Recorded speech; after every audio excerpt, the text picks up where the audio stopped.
ndax man yàgg naa yar pigeon ñun bi ñuy yar pitax 300 lañ ko doon jaayee boo ñëwee yar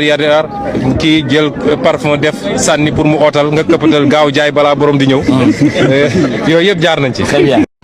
Sonko jum nga tey Sonko da ngaa jum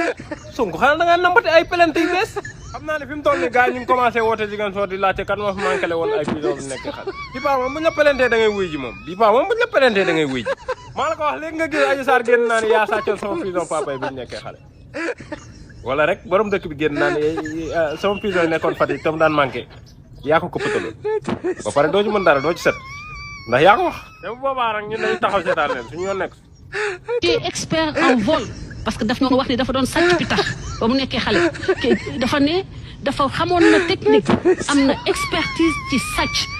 dafay sàcc ay pitax dafa leen di sotti parfum dafa leen di sotti parfum day sotti pitax yi parfum pitax yi ñëw mu sàcc daal di jël pitax yi jaay ko 300 francs balaa borom pitax bi di ñëw. d'accord loolu ça veut dire quoi. alors mooy ni wax na xale yi ni que mun ngeen di sàcc. tant que vous n'êtes pas attrapé. donc ça c'est à perte de profit beneen bi mooy ku mënoon a def stratégie de sàcc yooyu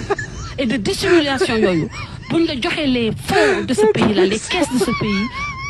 qui a volé un œuf pourra demain voler un bœuf donc sàcc bi ñuy wax di ko xasee ñii nekk fii au pouvoir donc Ousmane Sonko war nañu tey ni moom expert la en vol. alors Françoise